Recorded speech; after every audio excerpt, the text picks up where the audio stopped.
Hello, what is up mga ma'am, sir, ma'am? Ako po si Ralph Cifra, isang visual artist from Manila, Philippines. And today, mag-unbox and review tayo ngayon ng DC Multiverse McFarlane Toys Batman from the Dark Knight Trilogy.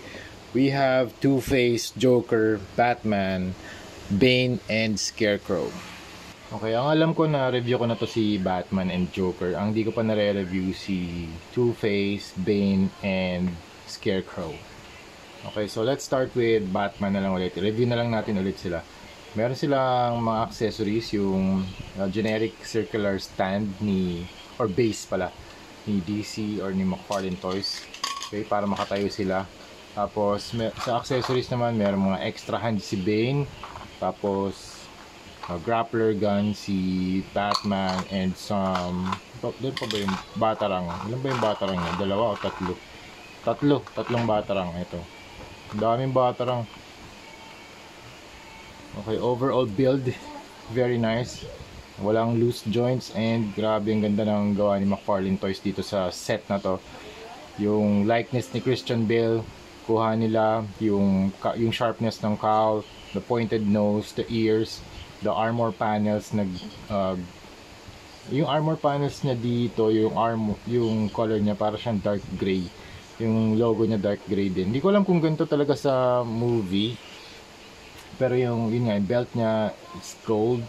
Yung gold nito parang nasa medyo desaturated gold siya. Hindi siya yung super yellow gold. Nasa cool tone gold siya. Or parang mas merong bronze din nakasama.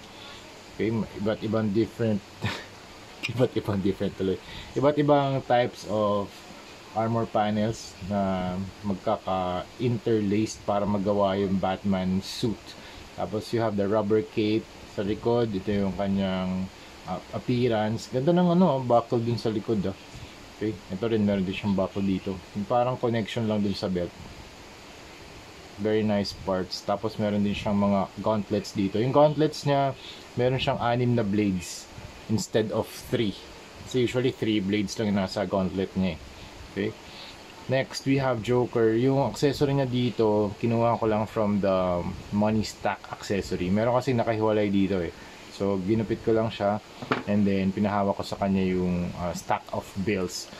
Very nice Heath Ledger na Joker. So, you have the purple coat, green na vest, and the light purple na shirt or polo shirt inside. And you have the tie. You have the gold chains na detachable, hindi, na pwedeng i-swing, okay, hindi siya nakaglue sa leg, okay, and then you have the pants na purple, very nice color scheme, and then very cool na head sculpt ni Joker Heath Ledger. You have the whitewash na makeup, the mouth, the extended red paint on the lips papunta sa kanyang cheeks. And you have the green moss like color sa kanyang hair. Okay, and then ito yung back side. Okay, ganda ng pagka gold ng kanyang chains dito. I think pareho lang yung gold na ginamit, and then mas vibrant yung gold chains na dito. Okay, in terms of sige, appearance muna lahat, tapos saka tayo gumawa ng articulation. Okay, si Two-Face naman sa full suit na very formal suit. Tapos itong side na to, ito yung damage na part niya.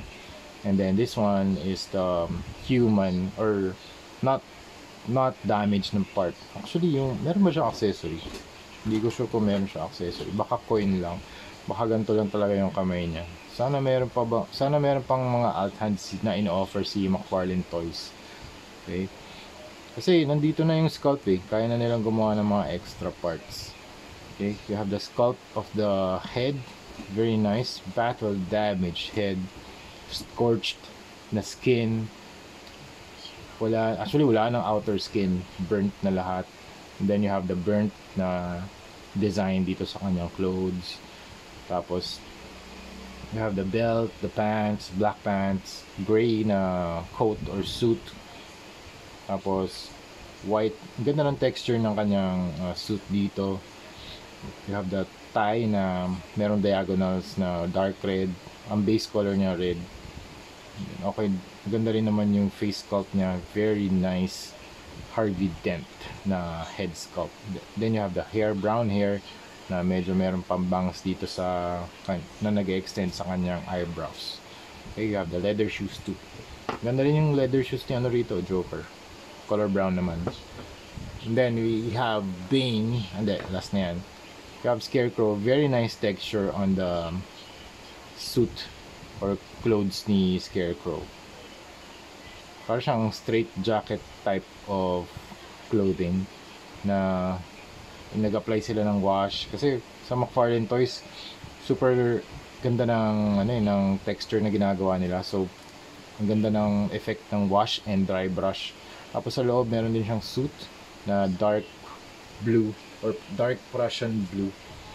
Tapos meron siyang ropes around his neck, some patchwork dito sa kanyang face, and ano pa ba? Kita din yung eyes niya. Meron ding holes sa kanyang face, tapos kita din yung kanyang eyeballs. And then you have the hands. Meron dito extra hands eh. Okay? So yun lang yung, and then yun nga, sa likod makikita nyo rin yung kanyang inner suit. Okay? And then last you have Bane. This is very nice.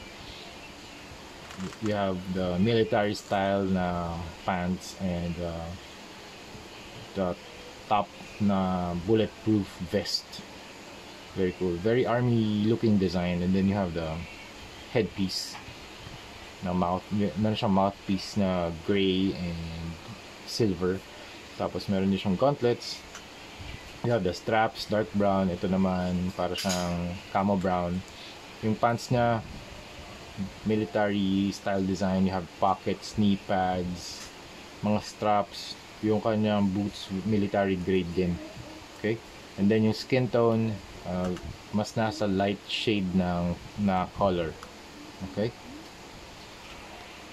Alright, in terms of articulation, Batman head can look up, can look down, tilt, nice tilt, 360. Okay, arms can move out. Pwede ba itong matanggal? Yan. Okay, can rotate 360. You can articulate or rotate. Elbow can do that. Very nice articulation.